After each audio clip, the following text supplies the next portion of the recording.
Hello everyone and welcome back to our blind let's play, Ace Attorney Investigations Miles Edgeworth. My name is FlightlessBird, this is your story-based gaming channel, and today, well, we're gonna try to help out Maggie Bird because she's in trouble once again with the law. That seems to be a recurring theme. If it's not Maya, it's Maggie. Huh. So basically, any name that begins with M or an M and an A run into problems is what I'm trying to say, I guess. Oh, look! It's Payne. Isn't that the guy's name? The other prosecutor?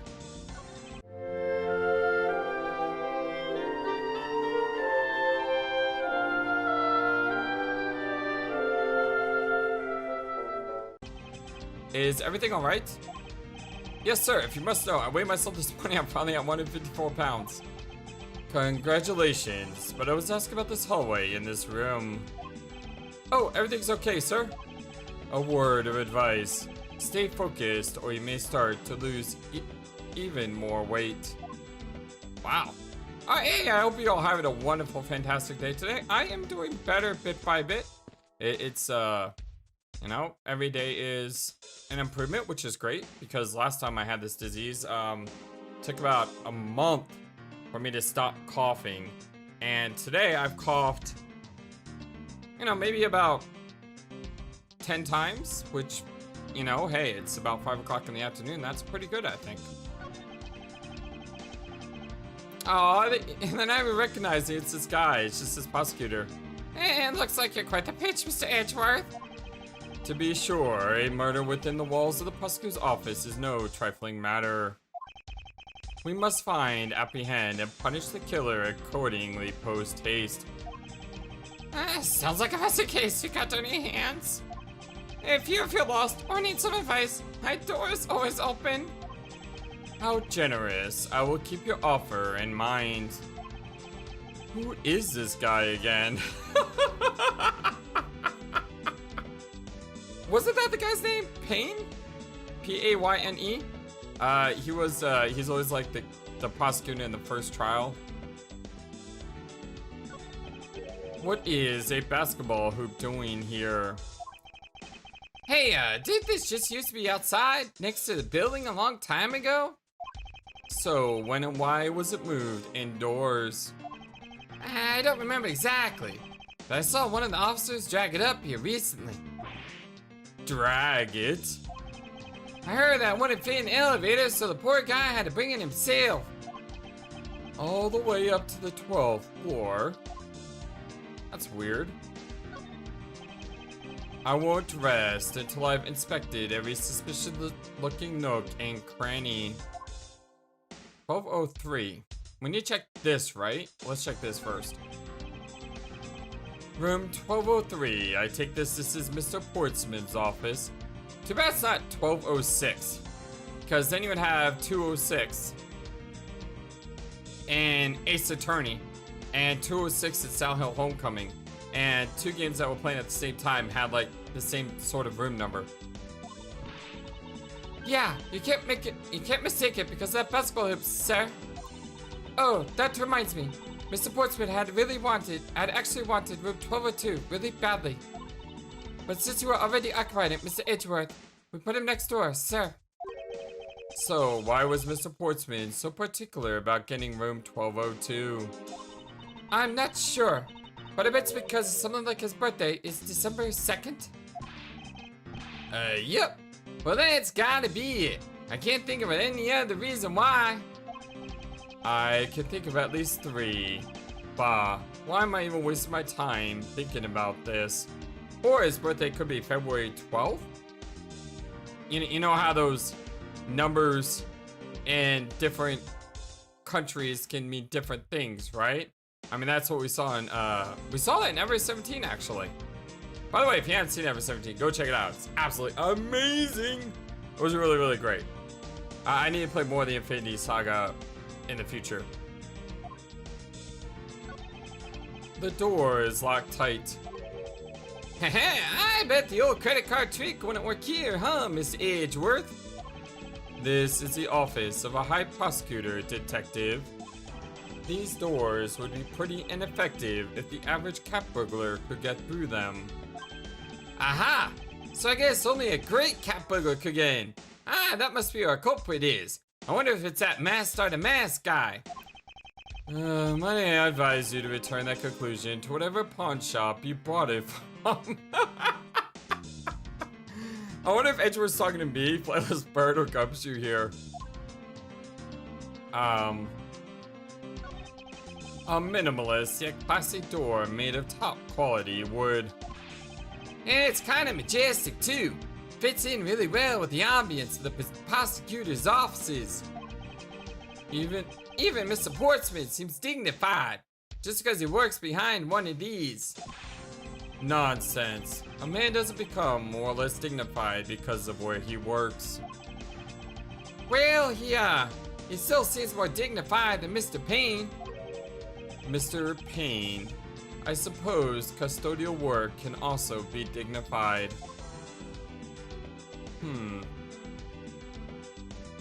Anything special about this door? I don't really see anything.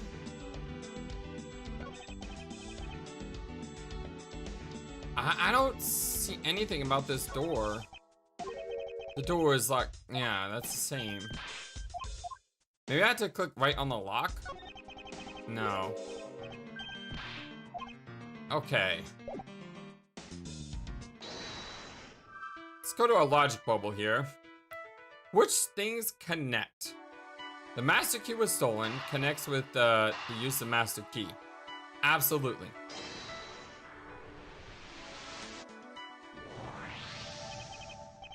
Miss Bird, I'm afraid there's a flaw in your story. What? No way, pal. I mean, sir. Gumshoe's rubbing off on her. You said that you locked up Mr. Portsman's office at around 1:30 a.m., correct? However, the master key had already been stolen at that time. Wow! Nothing gets by you, Mr. Edgeworth. You saw that contradiction like a pro. I had totally forgot all about that, but thanks to you, I remember it now. You're right. It was around the very time I realized the master key was missing. And? Well, I'm a security guard, sir. I couldn't just admit to losing the master key, could I? So, I pretended to lock up his room, sir. You pretended? Yeah, I used my house key and made it look like I was locking up, sir. So, in actuality, you never did relock the door then? Well, I thought that maybe I could go lock it after I found the key, sir. Come to think of it, I guess the door still hasn't been locked properly. Let's see. Discovering the hallway of the prosecutor's building, Mr. Portsman's office. Okay. Nothing there. So, if we look at the door...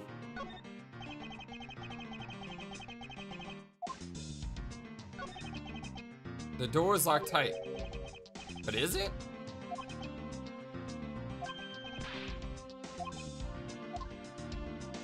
Deduce. Is this spot somehow connected to any of the evidence I hold? Yeah, this one.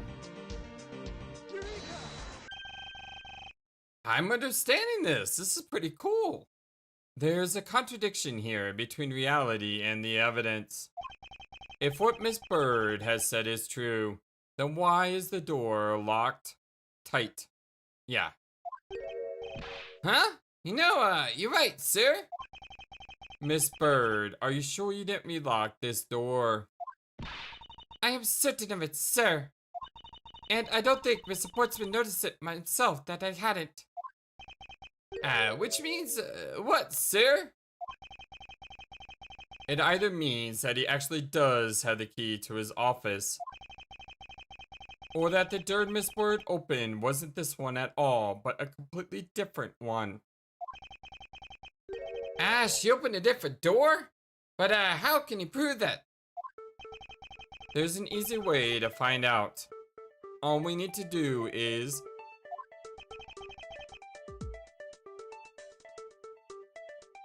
We need to examine these.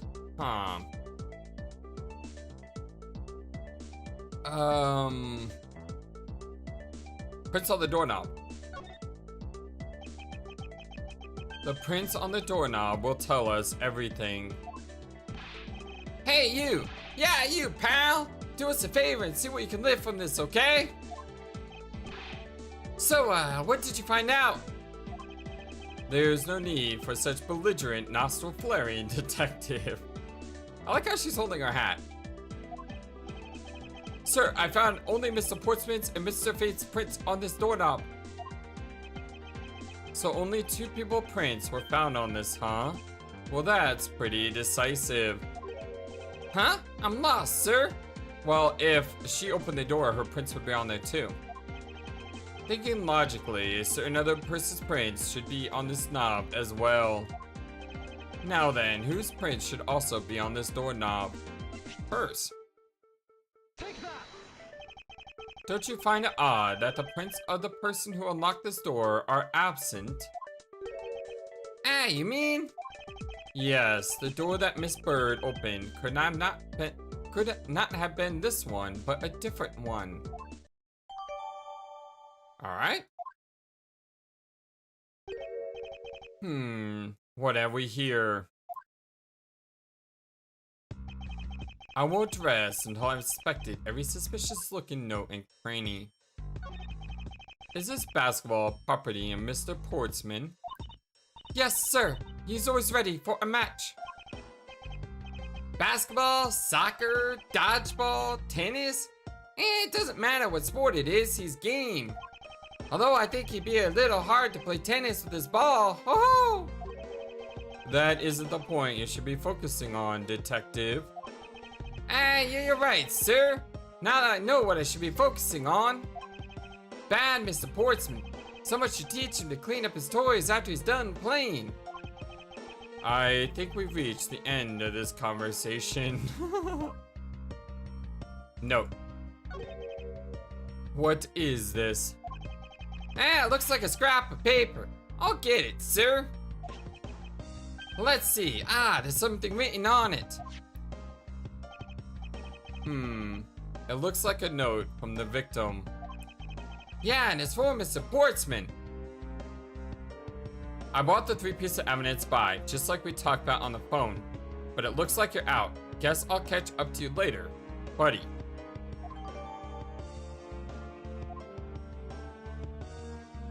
Alright,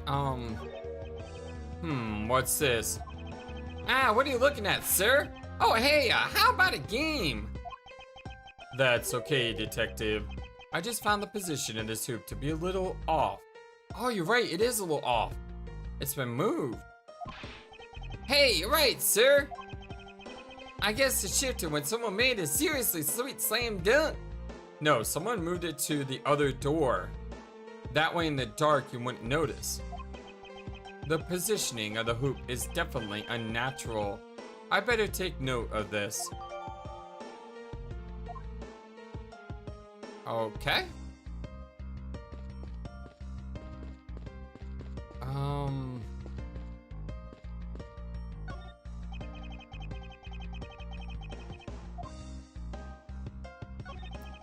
I don't see any signs of forced entry.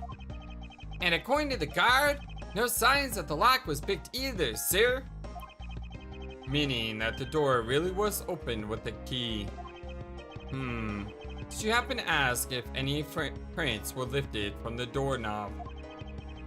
Well, apparently the doorknob's clean as a whistle. White, they think. Whoever this thief is, they did a good job of not leaving any clues behind. Investigation complete. Poking around in this hallway has actually paid off quite handsomely. Huh? How so, sir? In a variety of different ways. I think it's time we had a little chat with the real culprit of the case. You know who the killer is?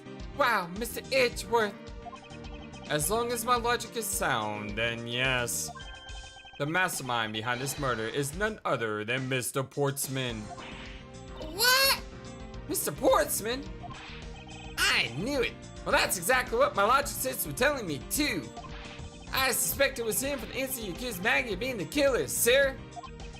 That is anything but logical.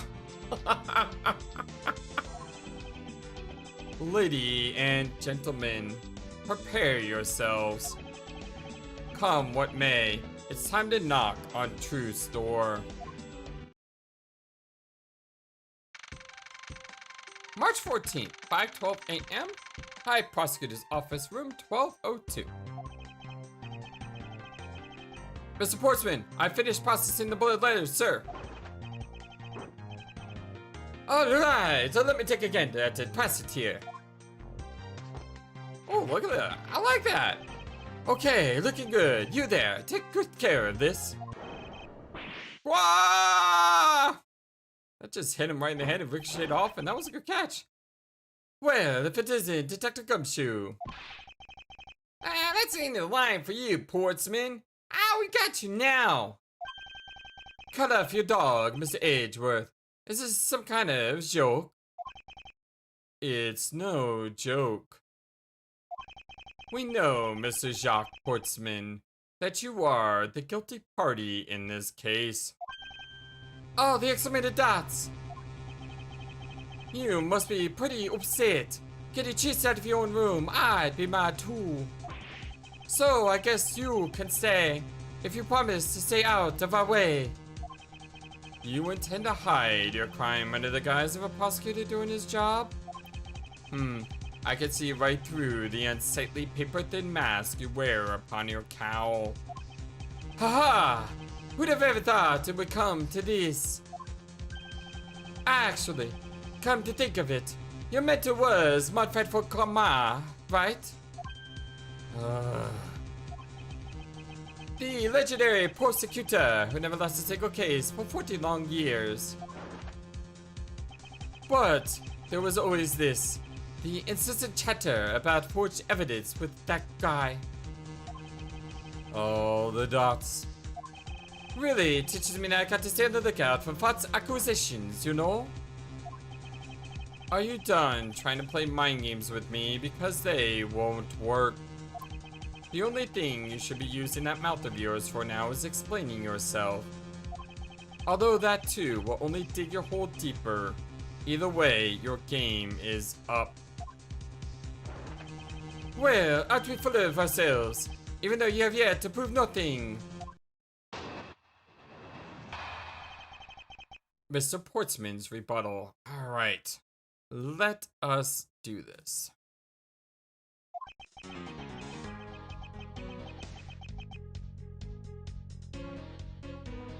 First, we'll jam out some music. Love the music in this series.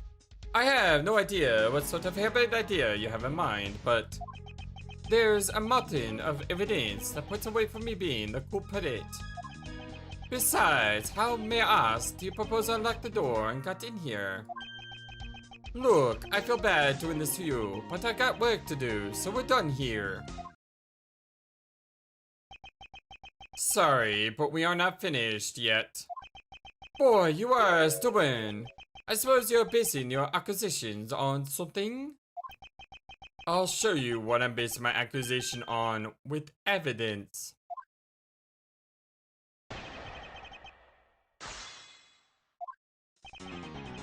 I have no idea what sort of harebrained idea you have in mind, but my accusation is a harebrained idea, is it? You tell me. I'd say it is, after all. There's a mountain of evidence that points away from me being the culprit. Oh, and what, pray tell, kind of evidence are we talking about here? Jim was my partner, so you can't say I had a motive for killing him. And that's it? That's not even an anthill, let alone a mountain. But it's more than enough, wouldn't you agree? Might I recommend that you review what the word evidence means? You go get him, Miles.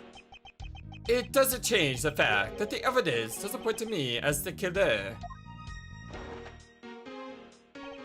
Besides, how, may I ask, do you propose I unlocked the door and got in here?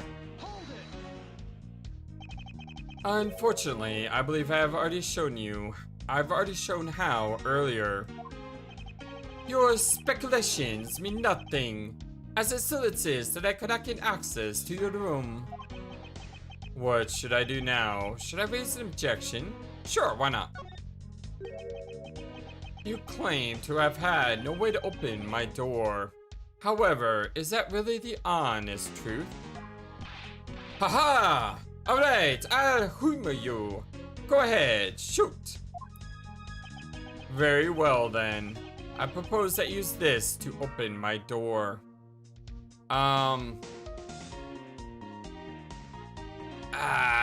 The master key?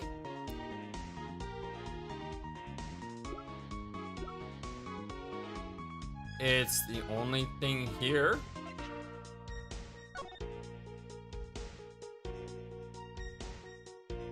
Anything on it, by the way?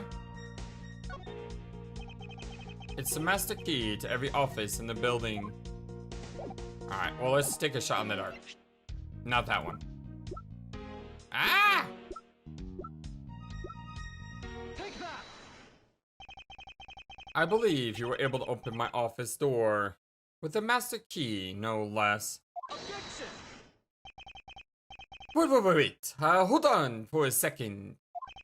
I never laid a finger on that key, as you already know. Precisely. You were able to open my door without lifting a single finger. Well, maybe you did, but only to direct. Oh, the dots! Well, that's right. Use your finger to direct this person to open my door with the key. Take that! You had asked Miss Bird to open your own office door for you, yes? Well, yeah, I kind of forgot my key at home. I mean, it happens a bit too often, for my taste, you know? But the room you had Miss Bird open at the time was not your own, was it? Huh? What? You have quite the imagination. But why don't we ask the girl herself whose door she opened, shall we? I'm certain that was Mr. Portsman's door, sir. I checked the number plate to make sure I was opening the right door, sir. You see, Miss Bird backs up my story. Yet, what if you had misled her to fool her into thinking what you wanted? Ha! And how do you suppose I did that? By switching the number plates on her doors, for example.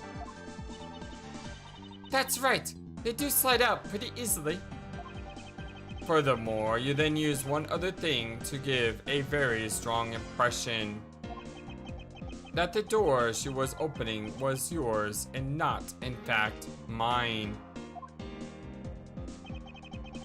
What was it that Mr. Portsman used to make Miss Bird think it was his room? The basketball hoop. What? The basketball hoop, sir? Yeah, what he did is he moved the basketball hoop so that way it looks like it was his door, but it wasn't.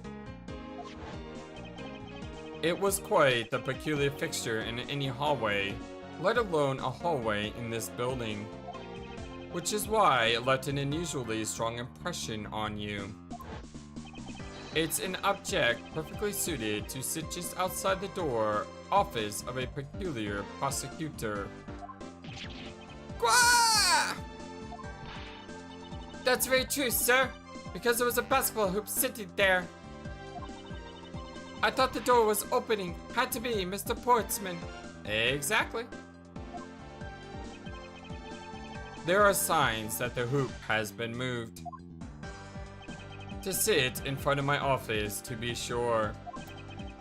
Ah, I see.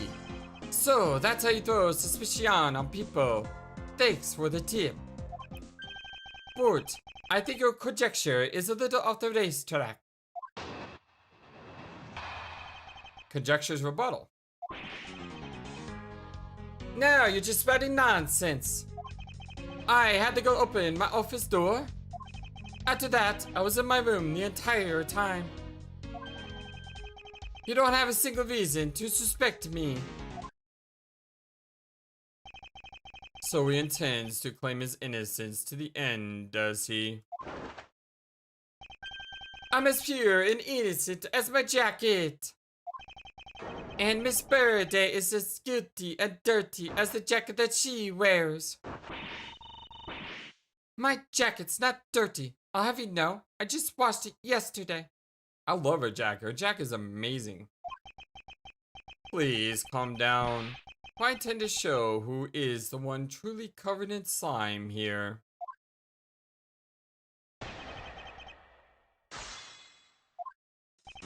Now you're just spouting nonsense. Hold it. Nonsense, you say? Yes, because I'm telling the truth here. I have the girl open my office door. Hold it. Using the master key, of course. Sure, and you have a problem with that? That is what the master key is for, right? Perhaps we should place it in an elaborate labyrinth of some sort of people like you. After that, I was in my room the entire time. And what were you doing in your office? I was doing my usual training regiment. Training regiment? Were you going through your law books from start to finish? Mainly batting practice and some weights. Oh, and I jog when I get the chance. Oh, wow, you must be the buffest prosecutor we have. With the weakest legal muscles, it would seem. I was doing my usual workout, so... You don't have a single reason to suspect me. I think I've given you quite a few reasons, actually. But none of these will stand up on their own. Then what about all the evidence? Oh, this is great. It's all circumstantial. No judge would ever convict on such flimsy evidence. He seems to be trembling a little. One more little push. All I have to do is find a flaw in his testimony. And I know exactly where the flaw is. Flaw is right here. The note. Because the note said he wasn't in his office. That was a lie. What are you talking about? How was that a lie? Well, this is a note that the victim left for you, Mr. Portsman. A note? It was left under your door, or did you not notice? And right here it says, but you're out. Oh, the dots! You were not in your room when the victim came to call on you. So then, where were you, and what were you doing? Ah! Shall I explain it in full detail for you? You were busy snooping around in my room. The very room you had Miss Bird open for you.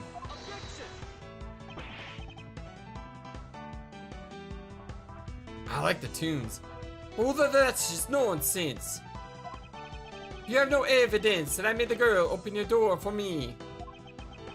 Oh, but I do. I have very decisive evidence. No way!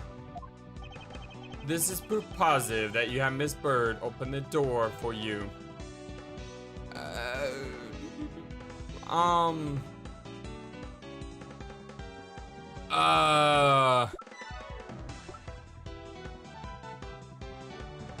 The door itself.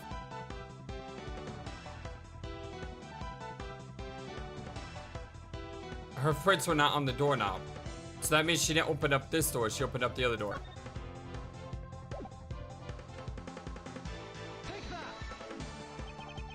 I had your door dusted for prints. My door? Huh, what for? Come on, I bet you didn't find anything. You sure are good at wasting time. You were right, I didn't find anything. And definitely not Miss Bird's fingerprints. Her prints? What do they have to do with anything? Well, let's put it this way. If she really was the one who opened your door, then her prints should naturally be on the doorknob she touched. Ack!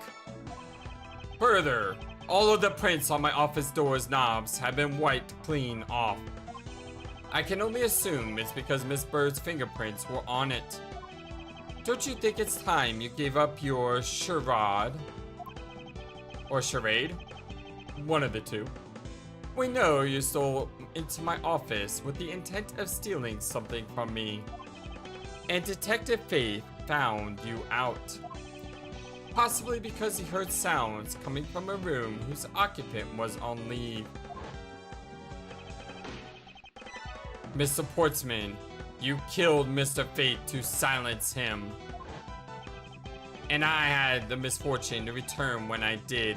You had to threaten me as you escaped. All the dots. As I said when you had the gun to my back, no one gets away with committing murder in my office.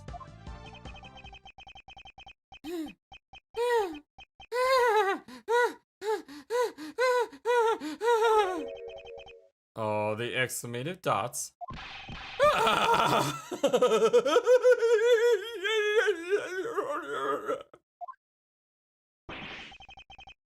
And just what's so funny, pal?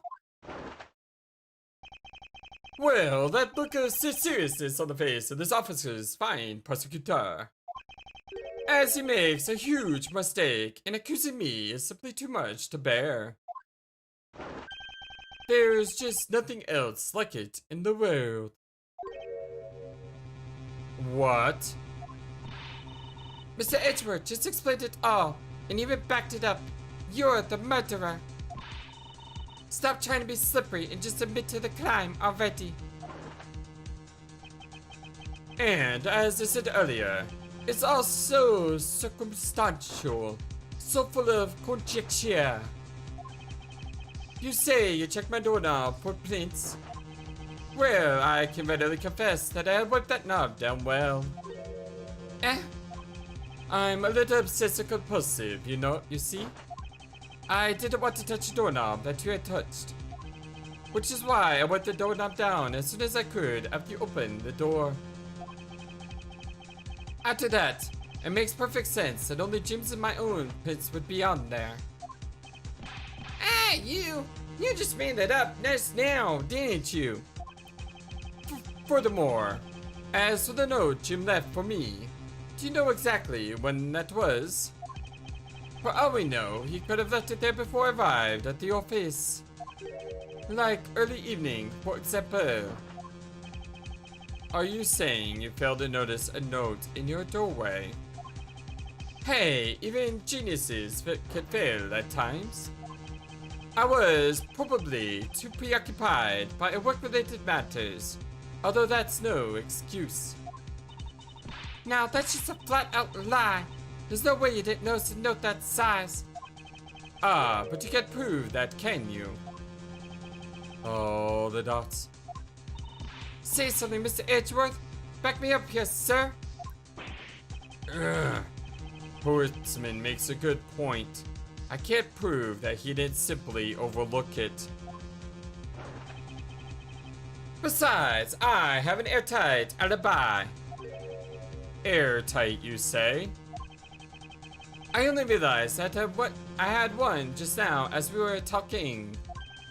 I guess it would have been better for all of us if I had told you sooner. Alright, showdown number 3 is alibi. If memory serves, you came back to this office at about 2 AM, correct? And it was then that you had the unfortunate confrontation at gunpoint with the culprit. But at exactly that time, I was down at Criminal Affairs. Ask around. I'm sure the other detectives will corroborate with my story. It's the perfect alibi. Do you really think it's that perfect? Well, like I said, I don't care. Ask around all you like, you'll see for yourself. All the dots. Detective Gumshoe. Sir, yes, sir. I'll go check out his alibi, sir. I'll be right back, sir. Mr. Edgeworth, sir. I think we're in trouble. It's just like Mr. Portman said. The guy down in criminal affairs said they saw him out around 2 a.m. You see? All the dots. All of the evidence points to him being the culprit. So there must be a contradictory point in his alibi somewhere. Alright, let's find the contradiction. Well, if memory serves, you came back to this office at about 2 a.m., correct? You are correct. It was around 2 a.m. Are you sure? It's really important to me that you're spot on with the time. I remember checking my watch then, and make no mistake, it was 2. Oh, giving testimony like a pro. Okay, so you came back to your office at 2. And it was then that you had that unfortunate confrontation at gunpoint with the culprit. It is, as you say, however. Yes, however, you are the only one who claims to have bumped into the culprit. So, tell me, did you see the person's face? Was it me that you saw? It was pitch black, so I couldn't actually see. Oh, come now. I'm sure you saw something. Try a little harder, why don't you? I'm beginning to feel like I'm the one being interrogated here. Oh, well, it doesn't matter if you remember or not. It only matters that you ran into the culprit. But at exactly that time, I was down in criminal affairs. So you paid the criminal affairs department a visit. Yup, right after I left the prosecutor's building, I headed straight for the precinct. Ask around, I'm sure the other detectives will corroborate with my story. It's a perfect alibi. Well, we did go and ask around to confirm your testimony. And it was just as I said, right? Yes, sir. Number of detectives said they saw you right around that time. You see, I had the perfect alibi. That's the ace I had up my sleeve. Urgh. Impossible. He actually does have the perfect alibi. What's wrong? Why the sudden sullen look on your face? Can't you say anything back, Mr. Edgeworth? Heh, I think we've reached the end of the line, and it's time to get off this crazy train. You there! Sir, please escort the young lady out, but remember, be gentle. Maggie! Detective Gumshoe!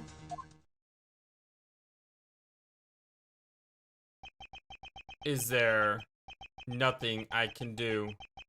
There must be a way to turn this situation around.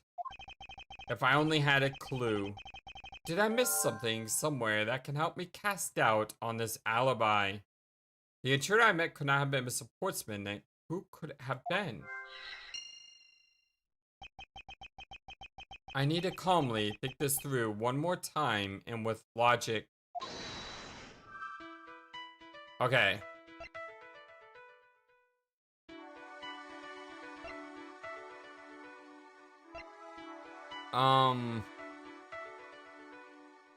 Not a lot to connect.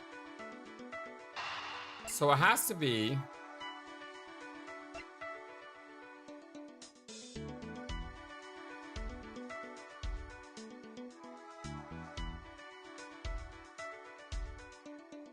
Did someone come in after the murder already happened?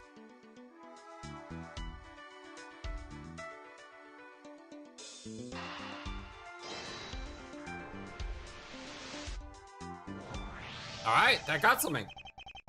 Evidence points to the shells being disturbed once before and once after the murder. But who is to say that the person who did it the second time is the same as the first? Which could mean that there was another person who paid a visit to my office tonight. Maybe the victim and his killer weren't the only visitors. Oh, this is getting good. This is getting really good. This is really good. I wasn't expecting this.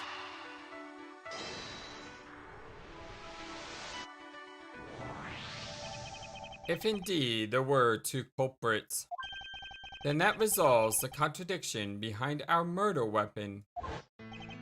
Despite the fact that there are 2 bullets here in this room.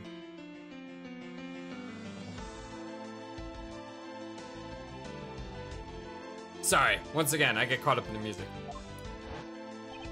The murder weapon only shows signs of being fired once, leaving the possibility that the other bullet was fired from the other visitor's gun. Furthermore, if we suppose that the second culprit's gun was the one pointed at my back. Mr. Portsman, it seems that I need to amend my assumptions regarding this case.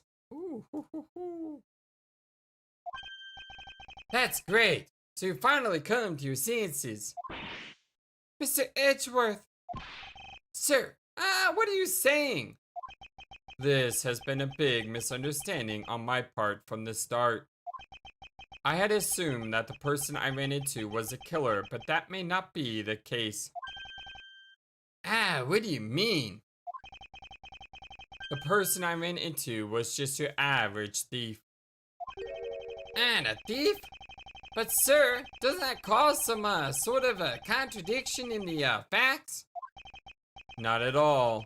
Simply means that the killer was someone else. And it means that in actuality, 2 culprits stole into my office tonight. What do you mean, 2? It explains both why my shells were disturbed twice and how there were 2 guns. Mr. Portsman tricked Miss Bird and gained entrance into my office. Now you're just leading the argument. Still don't have actually proof, you know? If you could please go along with my hypothetical scenario for now, Mr. Portsman. In the end, if you really are innocent, you shouldn't have nothing to worry about. Now then, returning to my scenario. Mr. Portsman was out to steal something from me, which is why he checked my secret safe and ransacked my shelves. This is the first time.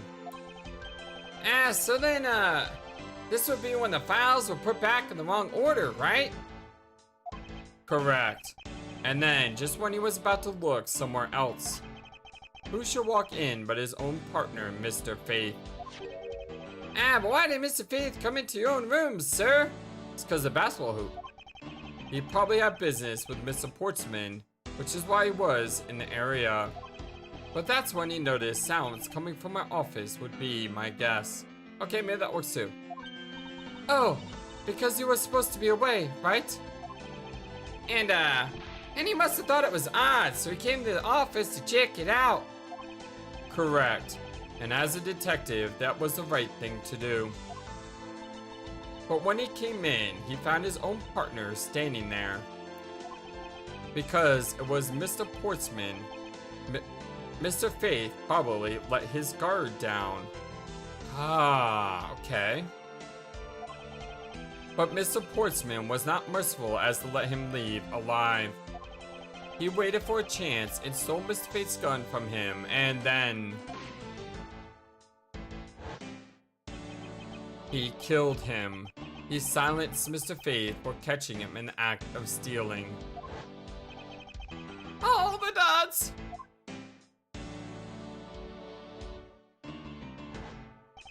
This was the moment in which the first shot was fired, the one that landed in my files.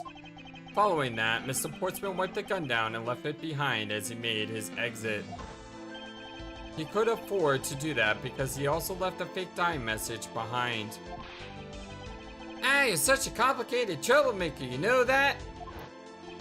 Well, if things were as simple as that, then all would be solved. However, there was yet another visitor to my room, and this is where it gets complicated. There was another? A visitor, sir? Yes, and this other person's objective was also to steal something from me. Now then, even after Mr. Portsman left, the door to my office remained locked.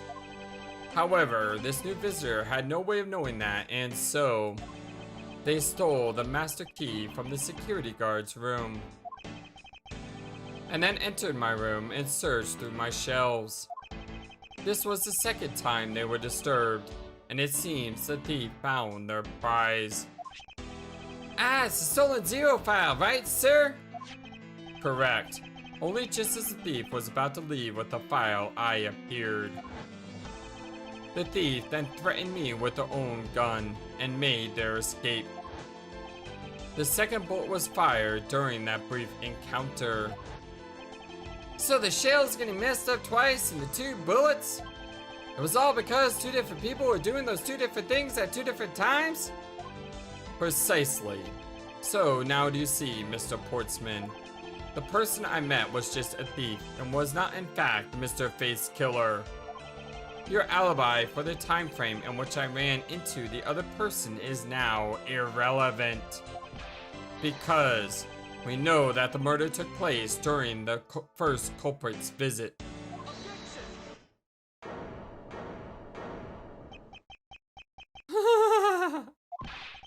And what's so funny, pal?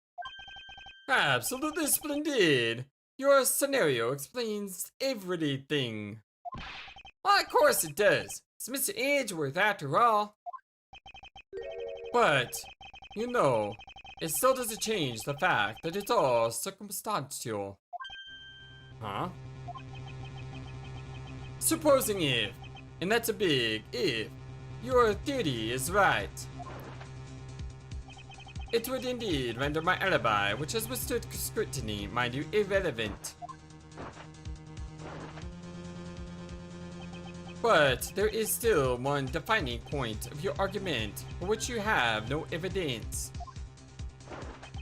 Your supposition that I was the first visitor. Mr. Edgeworth, you can't let me get away with that, sir. But he has a point. I have absolutely no proof at this point. Don't say that, sir. Man, I don't believe this. Don't worry, Maggie. I'll do something if I must. You know something. I find your attitude to be somewhat peculiar, Mr. Edgeworth. If the person you met was really just a plain old thief, then why is that person not to me suspect? That is, if your theory is correct. Part 2? That thief you ran into should be a real suspect, wouldn't you say? We should be out there looking for that thief right now. They might still be nearby. I hate to repeat myself, but as I've already said, I was training in my room. And when Jim came to deliver some evidence to me, I was down at criminal affairs. So I can't be expected to know what happened around here after I left. So you think we should be out there looking for the thief? Of course. Now isn't the time to be wasting time on dead-end discussions. I don't think it's at all dead-ended. I find your alibi to be fascinating. Let's continue where we left off, shall we? Oh, the dots! I know he's lying. I know he's here, at the scene of the crime. I just have to find a way to prove it.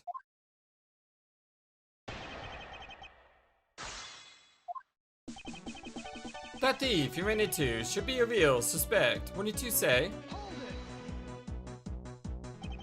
Actually, no, I wouldn't. Why not? That's elementary. The dying message, of course. Mr. Fate's killer very clearly left those letters on the spines of those files. And it was after they were on there that the thief stole one of them. Ah, you mean the 0 files, right? And that's how we also know the letters themselves were a setup and not from Mr. Fate. If the thief was the killer, do you think they would try to undermine themselves? Ah! Maybe the killer just didn't think of that either. Yes, that must be it. Maybe, just maybe. We should be out there looking for that thief right now. They might still be nearby. Once escaped, I highly doubt a thief would linger nearby. Well, you never know. Maybe they did get what they were really after. Oh, you talk like you know quite a lot about this thief. Ah, it's nothing like that.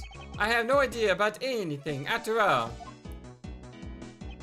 I hate to repeat myself, but as I've already said, I was training in my room. But according to Mr. Faye's note... Hold on, I thought we already cleared that up.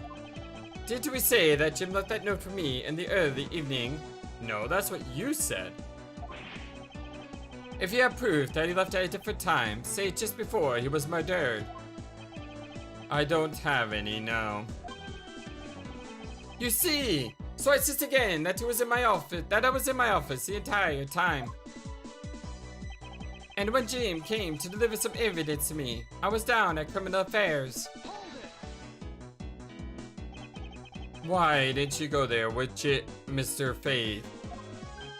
Ah, that's because he said he was tired and was going to take a quick nap. You know, those sofas in the hallway, he likes to sleep on those. It's one of his habits. And what are the evidence he brought? They were things related to yesterday's case. Just 2 items, a gun and a pendant. Interesting. This piece of testimony seems too crucial to let slip through the cracks. He brought me 2 items, a gun and a pendant, that are related to yesterday's case. A gun and a pendant. Yes, this gun, which was the murder weapon. And this pendant, which belonged to the victim. And why were you taking them to Criminal Affairs? There was something in the past case file I wanted to compare these two to. But all this has nothing to do with the case right now. Anyway, I believe we'll find the long paper trail I left to be to your satisfaction. This is all matching up with what Detective Gumshoe found out.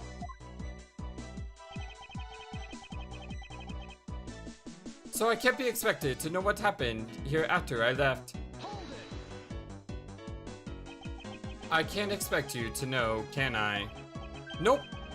But I guess you can expect me to take a guess based on logical deductions. Oh, then let's see you deduce. Jim waited for me to leave and then stole the master key. For the purpose of sneaking into your room, of course. And that's when Miss Birdie caught him red-handed, and then the murder occurred. It's all exactly as I laid out earlier.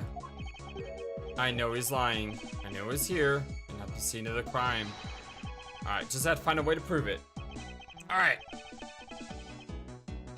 So, let's go to a gun and a pendant. And he said it was this gun.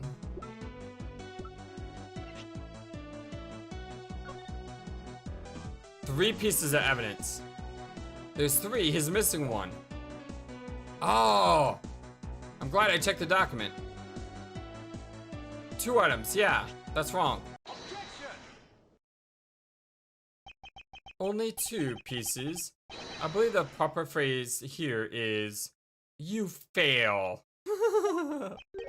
Excuse me? You fail as a prosecutor, Mr. Portsman, as you intend to keep evidence hidden from me. What are you talking about? I haven't hidden anything from you. Well, here's a piece I think you should read carefully. Ah, it says that Mr. Faith was bringing 3 pieces. Yes, and this is the victim's real dying message to you, Mr. Portsman. I can't believe to get tripped up by simple arithmetic. Where is the missing piece of evidence? You have it, don't you? Only the guilty would make such a face. Detective Gumshoe. You don't have to say it, sir. I'll pat this guy down from here to 2. Ah! Yes! Get him! Get him! Get him! Wow, don't come any closer. I'm warning you. It's all part of the investigation, pal. So don't even think about stopping me. No! Hey, what's this? He had this on him, sir. Despite what you said, it would appear that you do have something to hide. But why would he hide something like that? There's only one reason why anyone would hide evidence of this caliber. Because it would unequivocally point to that person himself as a real killer. All the dots! Ah! Let's examine this videotape in a little more detail. For this section of the tape that will drive the last nail into his coffin. KG8 incident? The KG8 incident? Well, that's a police case number, sir. Does that mean this video is evidence from that case? Interesting. However, what's recorded on this isn't what's important right now. Let's give the casing a thorough once over. Okay. Oh! Ah! Well, that's blood, isn't it? Yes, and I believe this is what the good prosecutor was trying to hide from us. This blood is still fresh. You mean this might be Detective Faye's blood? No, you got it all wrong. No amount of denial can save you. We have but to run a blood test to find the truth. You told us that you have received evidence from the victim earlier. Now you will tell us when and how did the victim's blood find its way onto this video. Yeah, it's totally suspicious. Was it at the moment of his death? Did Detective Faith have this videotape on his personage when you killed him? You know very well there's no way to prove that. Not even if we would examine this tape for fingerprints. If I had to take a guess, I'd say that the only ones on here would belong to the murderous you and Mr. Faith. No, impossible!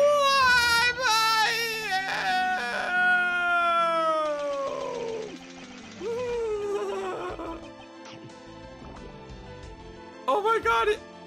Yes! Oh, that's a great ending. Oh, I love the breakdowns. They're so good. Oh, that was amazing. He swallowed his medal. Oh, it was beautiful. Whew. March 14th, 5:47. Mr. Portsman is placed under arrest for the murder of Detective Buddy Face, sir. Very good. And the results we got back from the lab text on the tape turned out to be real solid, sir. The blood work came back and it was definitely Mr. Faith's blood on there. And as a bonus, they were able to lift a few of Mr. Faith's fingerprints as well. Thank you so very much, Mr. Edgeworth. I still can't believe I got to see your cool deduction skills outside the courtroom. I'm impressed beyond words, sir. It was nothing. I'm just sorry you got caught up in a murder in my office. Please accept my apologies. It was nothing, really, compared to what I've been through. I mean, I consider myself lucky that it was only a burglary and not in a murder this time, sir. If it had been a holdup or a hostage situation, I'd have thrown my hands up in the air. I think I'm finally rising up from a goddess of misfortune to just an unlucky person. Somebody tells me we should have hired a different person for the security detail.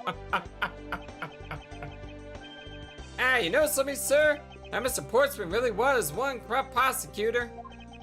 And why would he say he was corrupt? Well, I heard that there were a number of suspicious things related to court cases. There's even rumors about how some of the evidence used is forged, sir. Forged evidence, huh? And they say you even decided not to prosecute a few cases for some really vague reasons, sir. Oh, that guy was a complete disgrace to the entire profession.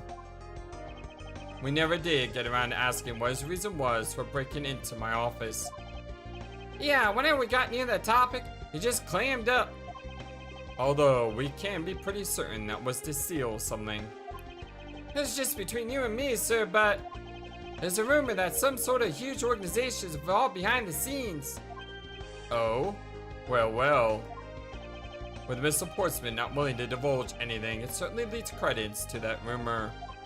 It would seem that we haven't heard the last of this. Huh? Mr. Portsman isn't the bad guy? Oh no, he's definitely the bad guy, but let's not forget. Someone tried to steal something from my office. There was another person at play here. There was someone who held us up at gunpoint. Who was that person? I don't know. And hopefully throughout the game, we'll get clues about that. I didn't say that, but rather there are still many more mysteries for us to solve. For example, we still haven't figured out the significance to this piece of evidence. The file. No, we know what the significance of the file is. Yeah, because there's things missing, right? But we don't know why they're missing. The person who stole this file, the other villain of the night. Well, yeah, I wonder who it was.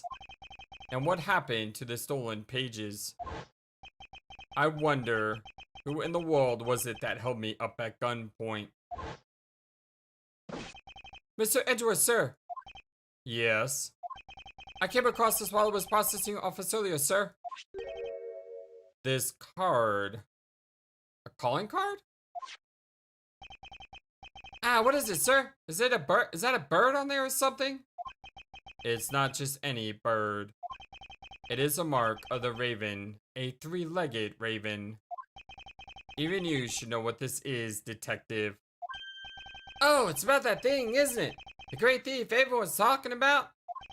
Yes, it is a mark of the great thief, Yatagaratsu. Oh, we just had, not we, but I am playing a game right now that has a group known as the Yatagaratsus, and that's Soul Hackers 2. So, I think it's great that I'm playing a game that's using Yatagaratsu, and it's in this game too. I like it when games I play talk to each other. Under the mark of a legendary bird, the Yatagaratsu is noble to the end, a modern Robin Hood. Labeled mysterious and phantom-like, the Yatagaratsu appears and vanishes at will. Though we don't know much about this thief's ultimate goal, we do know the target. The Yatagaratsu likes to find and make public evidence of corrupt dealings of all sorts. The theft is always performed in silence and always with perfection. Once a target is chosen, no dramatic calling card or announcement is sent forth. Instead, the chosen corporation is infiltrated without even the target noticing.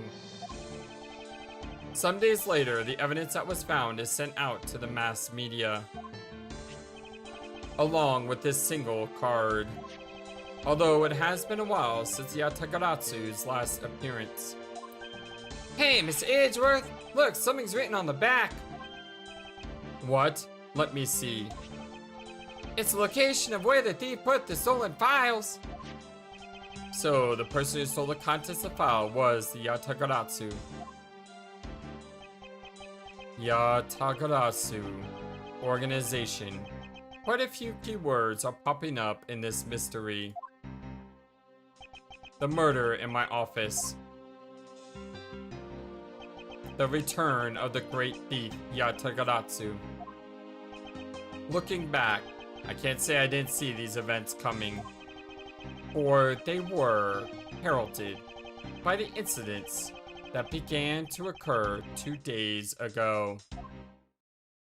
And I am totally down for that. I am psyched. I'm glad that there's like an overarching story here as well. That makes me super excited. Oh man, I can't wait to play more with you guys. But for now, oh look who's back! Oh, that's so good. Did you miss me? Because I miss you. Here, have my whip. No, I'm so glad to see Von Karma back. Oh, I love Von Karma. Fran, what's up? And, oh, is she going to be our partner like Gumshoe was our partner? So we're going to have Miles Edgeworth and Fran team up because that would be amazing. I'm excited. I'm excited. I'm really excited. I hope you guys are excited too. Until next time, my friends, thank you for everything. So long, and take care. Thank you for watching this video. Feel free to comment on what you saw and what you'd like to see next. I always love to hear your thoughts. But before we go, please remember that you matter, and you are brilliant, and you are loved, and you should always be true to yourself. Never let the world tell you any different. Much love to you from your friendly, feathered, flightless bird.